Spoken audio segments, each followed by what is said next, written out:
Chapter 1. Nakatulala ako sa kawalan, nag-iisip kung ano nang pwedeng iregalo sa boyfriend ko sa nalalapit naming 2 taon na anibersaryo. Ang lalim ng iniisip natin best, biglang sumulpat ang matalik kong kaibigan sa harap ko, si Nika. Tinigan ko siya, nagbabaks akaling may sagot sa mukha niya pero napabuntong hininga ako nang wala akong nakuhang sagot. Ano bang iniisip mo best at kanina ka pa nakatulala dyan? Tanong niya, baka makatulong ako, dagdag pa niya at hinayla ang upuan na bakante para doon maupo. Second anniversary kasi namin ni Troy next week best at hindi ko alam ang pwedeng iregalo sa kanya, malungkot kong turan at humalumbaba sa table ko para magsimula mag-isip ulit. Leon lang ba? Bakit hindi ka nagtanong sa akin, alam mong expert ako sa mga ganyan? Hay nako, kanina ka pa nag-iisip dyan, taas noong sabi niya. Napatingin naman ako sa gawin niya habang nakahalumbaba at naghihintay ng susunod niyang sasabihin. Ano nga bang magandang regalo kay TJ? Tanong niya sa sarili niya. TJ ang tawag niya kay Troy dahil bago pa maging kami ni TJ ay magkakaibigan kaming tatlo ni Nika. Bumagsak naman ang balikat ko. Akala ko may matinong sagot na siya. Bakit hindi kayo sa ibang lugar mag-celebrate? Sa Hilton best maganda doon. Mahal nga lang pero kung para kay TJ naman, why not diba? Sabi niya habang nakaupo parent sa tabi ko at may malawak na ngiti. Napaisip naman ako sa sinabi niya, minsan ko lang bigyan ng regalo si Troy, why not nga naman diba? Umayos ako ng upo at hinarap ang kaibigan ko, how much? Tanong ko, at nang sabihin niya ang presyo, parang biglang sumakit ang ulo ko.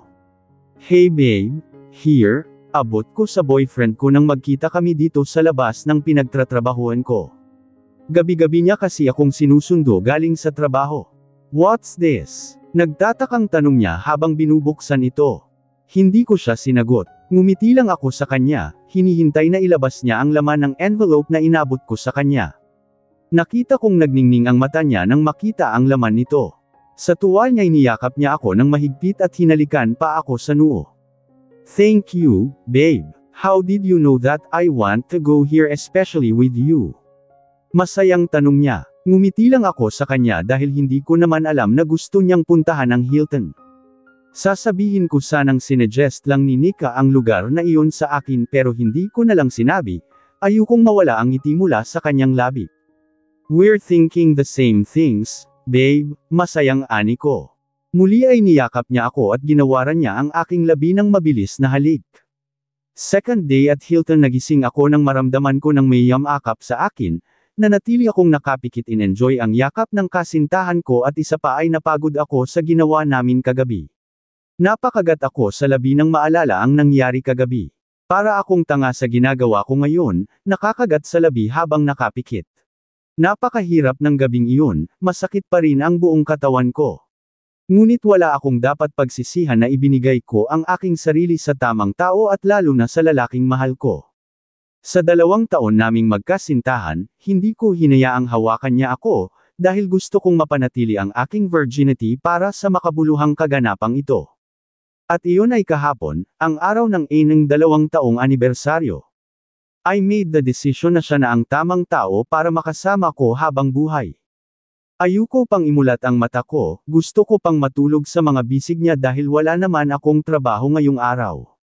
Nag-leave ako sa trabaho ko ng 1 linggo dahil sa sinunod ko ang payo ni Nika, nag-book ako ng suit dito sa Hilton na nagkakahalaga ng 1 buwang sweldo ko, isa sa regalo ko kay Troy dahil gusto kong bumawi sa kanya at sulit naman ito dahil sobrang nag-enjoy kami sa unang gabi namin. Hindi nawawala ang ngiti sa labi ko. Dahan-dahan kong hinawakan ang abs niya. Ganito ba talaga ang hubog ng katawan niya? Dahil sa 2 taon namin ay hindi pa namin nakikita o nahahawakan ang mga maseselang parte ng katawan ng isa't isa, kagabi lang ang unang pagkakataon. Ganito ba talaga kaganda ang katawan niya? Maingat kong inilakbay ang kamay ko sa kabuuan ng katawan niya habang nakapikit at inadama ito. Napatigil ako nang magsalita siya. Oh, you woke up, Kia? Sabi niya habang hinahaplos ang aking buhok. It must be a tearing night for you, dugtong pa niya.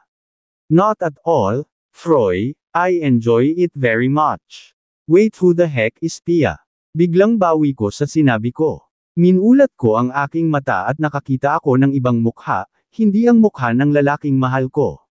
Guwapo siya, pero hindi pamilyar sa akin ang mukha niya. Nagsimula akong sumigaw, "Who the hell are you?" Puno rin ng pagtataka ang mukha ng lalaki nang magmulat ito dahil nagulat sa pagsigaw ko. Pilit kong kinakalkal sa isip ko kung anong nangyari kagabi, pero sumakit lang ang ulo ko kakaisip dahil wala akong maalala. Kung ang lalaking ito ang nakasama ko buong magdamag, nasaan si Troy? Bakit hindi siya ang kasama ko ngayon? Anong nangyari kagabi? Isa sunod-sunod na tanong ko sa sarili ko, pero wala akong nakuhang sagot. Ibig sabihin hindi si Troy ang nakasiping ko kagabi, hindi si Troy ang pinagbigyan ko ng pakaingat-ingatan ko. Mahigpit kong hinawakan ang kumot na nakabalot sa akin, gusto kong umiyak pero hindi ko magawa, masyadong okupado ang isip ko sa mga nangyari. Napatingin ako sa gawin ng lalaking nakasiping ko kagabi nang tumayo siya, inalis ko agad ang tingin sa kanya nang makita kong wala siyang saplot.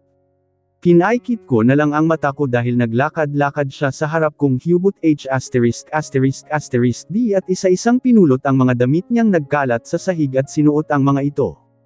Muli, pinilit kong inisip ang nangyari kagabi pero wala, hindi ko maalala. Here, ani niyang nagpamulat sa akin. Nakita ko naman ang Zayking hawak niya at pilit na inaabot ito sa akin. "I'll pay you $5 million to stay quiet about what happened last night. Another cheap woman approached me for money last night, ha?" Wala sa sariling inabot ko ang Zayking hawak niya. Tumulo ang isang butil ng luha mula sa mata ko. Nang makabawi ako sa nangyari at makaramdam ng kahihiyan sa ginawa niya sa akin. Tinignan ko siya ng hindi makapaniwalang tingin, tumawa ako ng pilit at biglang sumeryoso ng mukha. Marahas kong ibinalik ang Zayking inabot niya sa akin kanina. Malakas kong isinampol sa matipuno niyang dibdib ang Zayking nagkakahalaga ng 5 million pesos. "I'm not like the other females you've slept with for one night and paid with your money. I'm not like them, and I don't give a damn what you've imagined in your filthy imagination." Madiin ko ng sabi at isa-isang pinulot ang mga damit ko na nagkalat sa sahig. Pumasok ako sa banyo para doon magpalit, ayoko namang magpalit sa harapan niya kahit na may nangyari sa amin kagabi at nakuha na niya ang pagkababae ko. Naiiyak ako sa isiping iyon. Nang makapagdamit ako ay agad akong lumabas, hindi ko na siya tinapunan ng tingin. Pero, paalis na sana ako nang bigla siyang magsalita. "So, you're saying you're not one of them, the woman I've always had in my bed? Who I met in a pub or on the street?" he said rudely. Salubong ang kilay kong tumingin sa kanya, samantalang siya'y seryoso ang mukha. Mabilis akong nakalapit sa kanya, nakahanda na ang aking kamay na sampilan siya pero natauhan ako sa gagawin ko kaya binaba ko rin ito at yumuko. Hindi ako ganun pinalaki ng nanay ko. "Are you sure you're not a prostitute?" Muling tanong niya at mapanlukong ngumiti. Nag-igting naman ang aking panga sa tanong niya. "It doesn't matter to me what you think. I knew I wasn't a prostitute from the start," madiin kong sabi at lumabas na ng silid na iyon. Hindi ko na hinintay pa ang susunod niyang sasabihin. Baka kung ano nang gawin ko sa kanya kapag nagtuloy-tuloy ang mga hindi nais niyang mga sasabihin pa sa akin. Napabuga ako ng hangin at nakahinga ng maluwag nang makalabas ako sa kwartong pinanggalingan ko. Napasandal ako sa pader nang makaramdam ako ng panghihina. Tinignan ko ang aking paligid, nasaan ako? Anong lugar itong napuntahan ko kagabi? Hindi ito ang lugar na pinag-usapan namin ni Troy. Dali-dali akong umalis sa lugar na iyon at nagtungo sa hotel na pinag-check-inan namin ni Troy. Pagkatapos ko maligo at mag-ayos, pinuntahan ko ang kwartong kinaroroonan ni Troy pero mga staff na ang naabutan ko roon na naglilinis. Wala na rin ang mga gamit ni Troy. "Hey miss," agaw ko sa atensyon ng isa sa mga naglilinis. Lumapit naman siya sa akin. "What can I do for you, ma'am?" Magalang na tanong niya. "May I know where the man who checked into this room is?" Tanong ko sa kanya. "He already checked out, ma'am, at 6 na in the morning," sagot naman niya. Tumanggo lang ako at umalis na. Malungkot akong bumalik sa kwartong inookupahan ko. Pabagsak akong humiga sa kama, kinuha ko ang cellphone ko para tawagan si Troy pero laking gulat ko nang makitang meron siyang 68 missed call at 43 messages. Napabangon ako mula sa pagkakahiga, binuksan ko ang pinaka-recent na text message niya. "I've been waiting for you all night. Where did you go? 5 going home, what a nice gift you gave for our second anniversary, laman ng text message niya. Hindi ko alam kung anong sasabihin sa kanya. Nagsimula nang tumulo ang luhang kanina ko pa pinipigilan. Paano ko sasabihin sa kanya ang nangyari kagabi? Napahilamos ako sa aking mukha. Wala na ang pinaka-ingat-ingatan ko, na dapat siya ang nakakuha. Pero bakit naman ganun, sa ibang tao pa? Halo-halo ang nararamdaman ko ngayon, sobra akong nasasaktan. Pakiramdam ko ang dumi-dumi kong babae. Naiinis ako sa sarili ko. Dahil hindi ko man lang maalala kung anong nangyari sa amin kagabi. Nagdadalawang isip ako kung tatawagan ko ba siya o i-text dahil hindi ko alam kung paano ko ipapaliwanag sa kanya ang nangyari. Ayoko naman magsinungaling sa kanya dahil mahal ko siya. Biglang tumunog ang cellphone ko hudyat na may nag-message na naman. Tinignan ko kung sino, si Nika pala na best friend ko. How's your anniversary best? Sabi sa text message niya na may emoji pang heart at happy face. Re-replyan ko sana si Nika nang may sumunod pa siyang text, where are you na TJ? Napakunot nuo ako nang mabasa ang huling message ni Nika. TJ. Si Troy yun TJ short for Troy James kaya TJ ang tawag ni Nika kay Troy. Na-wrong send si Nika. May hindi ba ako alam Nika? May kinalaman ka ba sa nangyari sa akin kagabi? Send up mo ba ako? Gusto kong tanungin yan sa kanya. Pero wala na akong lakas para magtipa pa sa cellphone ko, pagod na ang isip kong mag-isip sa sobrang dami kong katanungan. Nagpasya akong humiga sa kama at umiyak ng umiyak. Gabi na nang magising ako, nakatulog pala ako kakaiyak kanina. Nagpasya na akong bumangon at nagtungo sa banyo. Mugto ang mata ko nang tignan ko ang aking sarili sa salamin, narinig kong tumunog ang cellphone kong nasa kama kaya lumabas ako ng banyo para tignan kung sino ang tumatawag, baka kasi Troy. Nanlaki ang mata ko nang makita ko kung sino ang tumatawag, mommy ni Troy. Kinakabahan man ako ay sinagot ko na ang tawag niya, ito ang unang beses niyang tumawag sa akin. Hell, hindi ko natuloy ang sasabihin ko dahil bigla siyang nagsalita mula sa kabilang linya. Anastasia, I called you to tell you to stay away from my son, Troy. You don't suit him. I can't believe you made my Troy fall in love with you. You're a flirtatious US woman, galit at diretsahang sabi ng mommy ni Troy. Pinatay na rin niya ang tawag matapos sabihin iyon. Kinaumagahan, nagpasya na akong umuwi, magdamag pa rin akong umiyak dahil sa nangyari sa akin at sa mga masasakit na sinabi ng mommy ni Troy. Nakakapanghinayang lang, ang akala kong masayang celebration ng second anniversary na ni Troy ay magbibigay pala ng bangungot sa buong buhay ko. Paano ko pa haharapin si Troy, ang lalaking mahal ko? Wala na akong mukhang may haharap sa kanya dahil sa isang gabing pagkakamali. Simula nang sumakay ako dito sa jeep na lulan ko pauwi sa bahay ay hindi na maalis-alis ang tingin ng mga kapwa ko pasahero sa akin. Ang mga kalalakihang nakasakay dito sa jeep ay nakangisi habang nakatingin sa akin, samantalang ang mga kababehan naman ay parang direng-diri na nakatingin sa akin. Titignan nila ako mula ulo hanggang paa. Ano bang meron? Bakit ganun sila makatingin sa akin? Lalo lang sumasakit ang ulo ko sa pag-iisip kaya hindi ko na lang sila pinansin. Siya yun diba? Rinig kong sabi ng isang babae na nasa harapan ko. Nagbingi-bingihan na lang ako. Tinakpan ko na lang ng panyo ang aking mukha at pumikit na. Napamulat ako nang biglang tumunog ang cellphone ko na nasa bag, kinuha ko naman ito at binasa. Si Blessy ang nag-text, isa sa mga kasamahan ko sa trabaho. Tasha, alam mo na ba yung balita? Laman ng text message niya. Ubus na ang load ko kaya hindi ko siya may-replyan.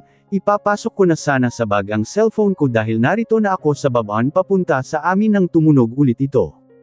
Tumatawag si Blessy. Manong para po, sabi ko sa driver at inihinto naman niya ang jeep.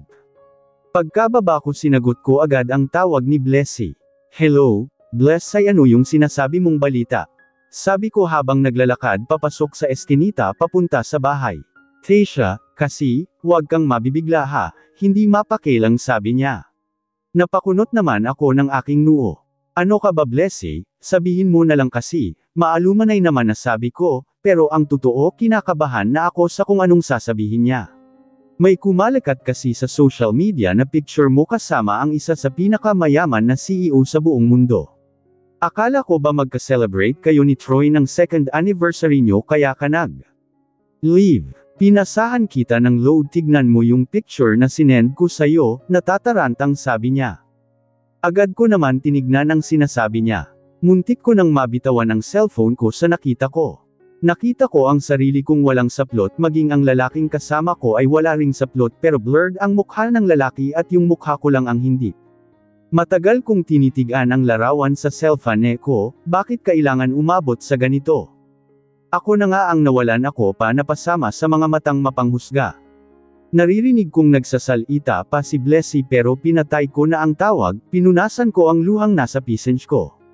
Nagpasya akong takpan ang aking mukha gamit ang panyo habang nag-alakad ako patungo sa amin para maiwasan ko ang tingin ng mga taong mapanghusga.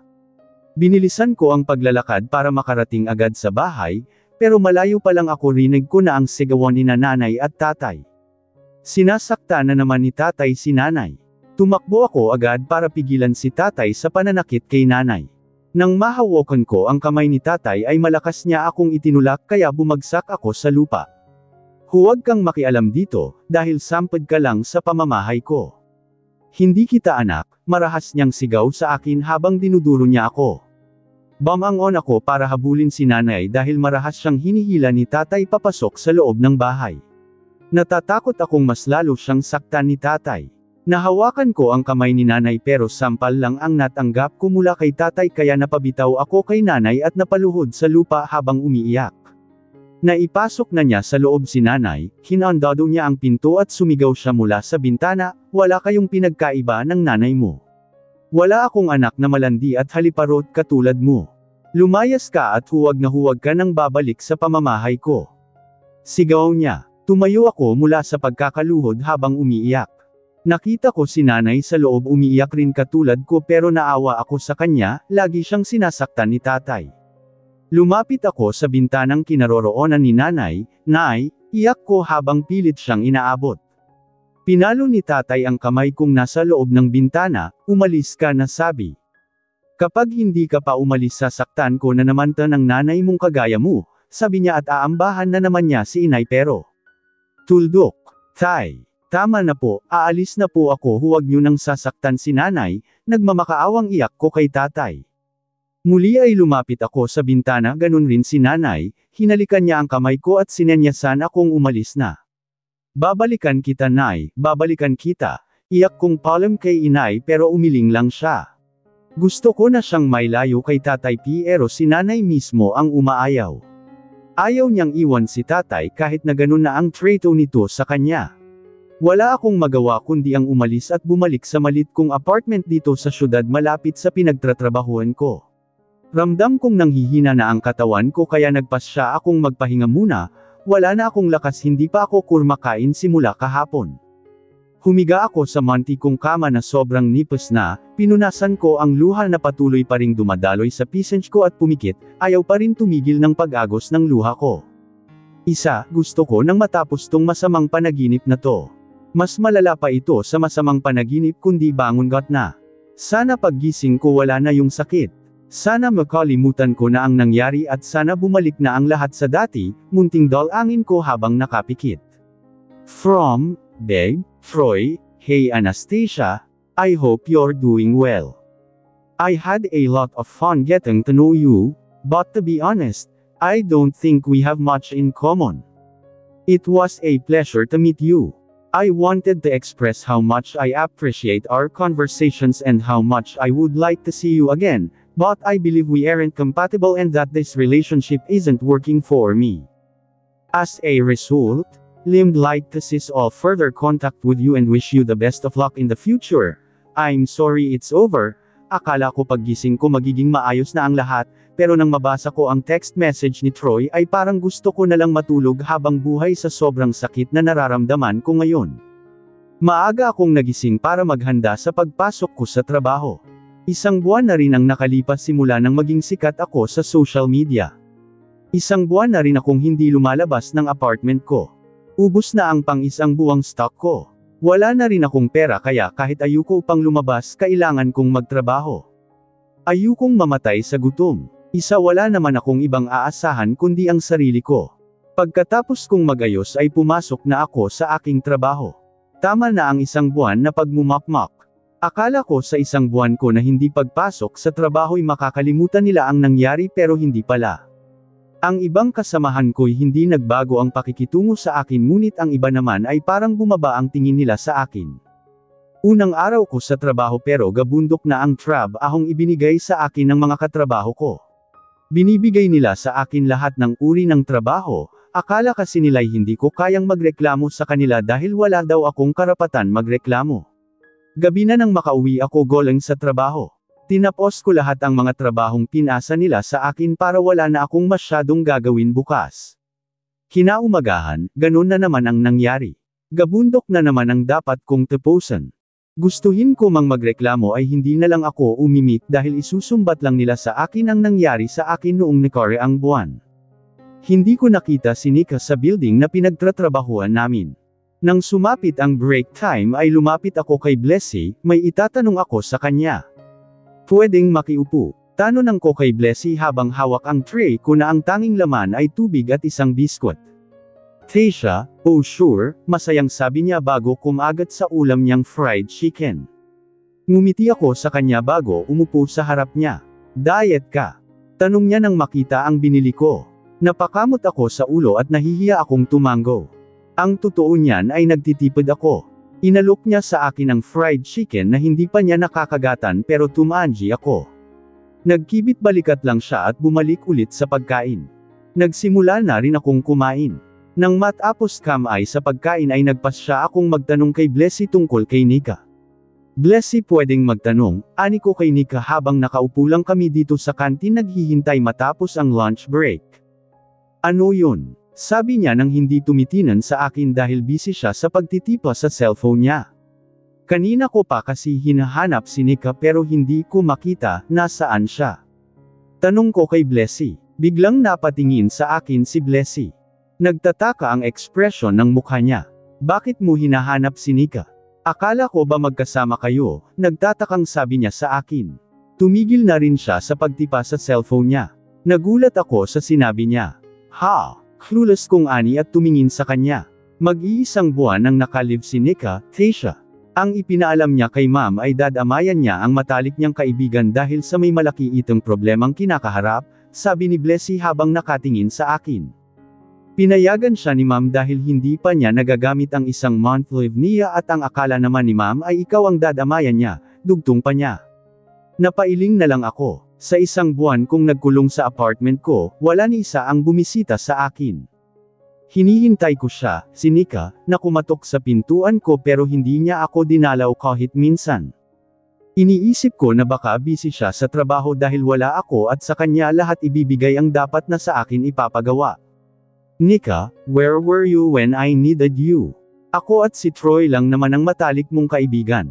Sana mali ang nasa isip ko, Nika. Magsasalita pa sana ako pero tumunog na ang hudyat na tapos na ang oras ng lunch break namin. Nagpaalam na ako kay Blessy at nagmamadaling bumalik sa table ko para tapusin ang lahat ng ipinagawa nila sa akin. Every day, I go through the same routine. Gabi na rin ako kung umuwi dahil tinatapos ko lahat ng mga gawain ko. Sinubsob ko na lang ang sarili ko sa pagtratrabaho para makalimot. Hindi ako nagtatake ng day off dahil kailangan ko ng pera. Balak kong kunin si nanay kay tatay. Gusto kong maging maayos ang buhay niya. Gusto kong ilayo siya sa tatay kung walang ibang ginawa kundi ang uminom ng alak, manigarilyo, gumamit ng ipinagbabawal na gamit at saktan si nanay. Late na ako sa trabaho, hindi kasi ako nagising ng maaga. Ewan ko ba parang ang bigat ng pakiramdam ko. Medyo nahihilo rin ako, pero gayon pa man nagpasya pa rin akong pumasok dahil saying ang sahod. Napatigil ako sa pag-aayos ng mga gamit ko sa table ko nang marinig ko ang pinag-uusapan ng mga kasama ko sa di kalayuan. Sa araw na ito ay pinagchichismisan nila ang tungkol sa bagong CEO, na magdaraos ng isang pagpupulong na nangangailangan na lahat na dumalo. Yun lang pala ang pinag-uusapan nila. Panigurado hindi na naman ako makakadalaw sa pagpupulo ng ngayon dahil ipapasa na naman nila sa akin ang mga trabaho nila para makadalaw sila sa pagpupulong ng bagong CEO. Tasha, vlog. Nagulat ako sa biglang sunod-sunod na pagsulpot ng mga papel at folder sa lamesa ko. Tulad ng dati gabundok na naman. Magsisimula na sana ako sa pagtatrabaho nang magsalita ang huling naglapag ng folder sa lamesa ko. You finished those last week, take those to the meeting room. Now, utos sa akin ng isa sa kasamahan ko na mas mataas ang rangko niya sa trabaho. Bumagsak ang balikat ko nang tumalikod siya sa akin. Napabunto ng hininga ako. Okay lang, yan Anastasia, okay lang yan, sabi ko sa sarili ko. Humikab pa ako bago tumayo. Maingat kong kinuha ang tumpok ng mga folder at papel. Dala ko ang mga ito at papunta na ako sa meeting room nang may sumisigaw, "Mag-ayos kayo. Nandito na ang CEO." Nagsipag-ayos ang mga tao sa paligid ko ngunit hindi ko masyadong pinansin dahil nahihilo ako at ramdam kong hihimatayin na anumang oras. Hindi na kaya ng katawan ko kaya bumagsak ako pero hindi sa sahig kundi sa matitip-unong bisig ng isang lalaki. Bago ako mawalan ng malay, may nakita akong pamilyar na mukha. Guwapong mukha, siya ba ang lalaking nakasama ko noong isang buwan? Nagising ako sa sunod-sunod na katok mula sa pintuan ko. Sinulyapan ko ang orasan ko, pumikit ako ulit nang makitang 6 AM pa lang. Hindi naman maaga ang meeting ko ngayon kaya gusto ko munang matulog ulit. May kumatok ulit kaya nagtakip na ako ng unan sa tainga ko. URGH. Sabi ko bago tumayo at binuksan ang pintuan ko at bumalik ulit sa higaan ko. Sleepyhead, wake up, Danny. Rinig kong sabi niya. Hindi ko mabosesan kung sino siya dahil inaantok ako, nanatili pa rin akong nakapikit. I said, "Wake up Danny." Sigaw niya sa tainga ko. Napabangon ako bigla. Sumimangot ako nang makita kong nakangisi sa akin ang nanay ng nanay ko, si Grandma. "Why are you here at my house so early?" Tanong ko bago humigop sa coffee ko. Nasa harap ko si Grandma nagkakaprin, hindi umiimik. Tinuloy ko na lang ang pagbre-breakfast ko. Ano kayang ginagawa niya dito sa bahay ko ng ganito kaga? "Danny, I'd like to have a grandchild." Masayang sabi niya, sa gulat ko ay naibog ako ang kapeng ininom ko. Tumingin ako sa kanya at seryoso siya sa sinabi niya dahil napakaseryoso niya habang nakatingin sa akin. "I don't have time for that Grandma," seryosong sabi ko sa kanya. "Yes, you have. Remember the girl at Hilton," sabi niya. Pinagdidinan niya ang nangyari noong nakaraang buwan. Sana hindi na lang ako nagkwento sa kanya na wala akong maalala sa nangyari ng gabing iyon. "Enough Grandma, enough," maalumay kong sabi. Matampahin kasi siya kaya hanggat maari ay ayaw ko siyang nasisigawan. Lagi niya akong kinukulit sa bagay na ayaw ko. Tumahimik siya bigla at hindi na muling nagsalita. Humalik ako sa noo niya at umalis na, maghahanda na ako para sa pupuntahan kong meeting ngayong araw. Pagbaba ko ng sasakyan, lahat ng nadadaanan ko ay binabati ako. Tinatapunan ko lamang sila ng tingin dahil wala ako sa mood. Kasalanan to ni Grandma. Ang aga-aga pinuntahan ako sa bahay ko at pilit akong kinukumbinsi na maghanap na ng asawa dahil baka hindi na daw niya maabutan ang magiging apo niya. Nakakabad trip. Kung hindi lang importante ang meeting na pupuntahan ko ngayon ay hindi na ako tutuloy pa. Habang naglalakad ako papunta sa meeting room ay napansin ko ang babaeng may mga dalang folder at papers na pagewang-giwang kong maglakad na. She looks familiar. Binilisan ko ang paglalakad hanggang sa naging lakad-takbo para mas alo siya dahil nakita kong pabagsak na siya. Buti naman at nasalo ko siya. Nang makita ko ng malapitan ang mukha niya ay nakilala ko siya agad. "It's you," sabi niya bago mawalan ng malay. Ilang minuto akong nakatitig sa mukha niya. "Bakit ngayon ka pa nagpakita? What are you looking at? Take her to the nearest hospital," utos ko assistant ko. Maingat niyang kinuha sa mga bisig ko ang babaeng nahimite, hindi ko alam ang pangalan niya. "Update me," utos ko bago siya umalis buhat-buhat ang babae. Nagpatuloy ako sa meeting room at sinimulan agad ang meeting dahil nandoon na pala silang lahat, ako na lang ang hinihintay. Malapit nang matapos ang pagpupulong nang biglang tumunog ang cellphone ko. "Excuse me, if you don't mind," sabi ko sa kanilang lahat, tumanggo naman sila bilang pagsang-ayon. Pumunta ako sa gilid at sinagot ang tawag ng assistant ko. "Tell me," diretsahang sabi ko, hinahabol ko ang oras dahil nasa meeting pa ako. "Sir, she's pregnant," sabi niya sa kabilang linya. Sa gulat ay nabitawan ko ang cellphone ko. Hindi pwedeng buntis siya sa anak ko. Hindi pa ako handang maging ama. Sa galit ko ay tinapakan ko ang cellphone kung may nagsasalita pa. Nagulat ang lahat sa ginawa ko pero wala na akong paki. Mabilis akong lumabas para pumunta sa hospital na kinaroroonan niya, habang nasa biyahe ako ay pinakiramdaman ko ang sarili ko kung ano talaga ang tunay kong nararamdaman. Hindi ko alam kung anong dapat kong maramdaman sa nalaman ko. Matutuwa ba ako dahil nasa sinapupunan niya ang anak ko? Magagalit dahil hindi siya ang gusto kong magdala ng anak ko? Halo-halo na ang nararamdaman ko. Nang makarating ako ng hospital ay ang bigat ng mga paa ko habang tinatahak ang daan patungo sa nasabing kwarto niya. Ang bagal ko maglakad, ewan ko ba. Kinakabahan ata ako.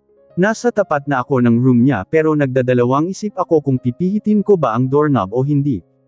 Pabalik-balik ako ng lakad sa harap ng pintuan ng room niya.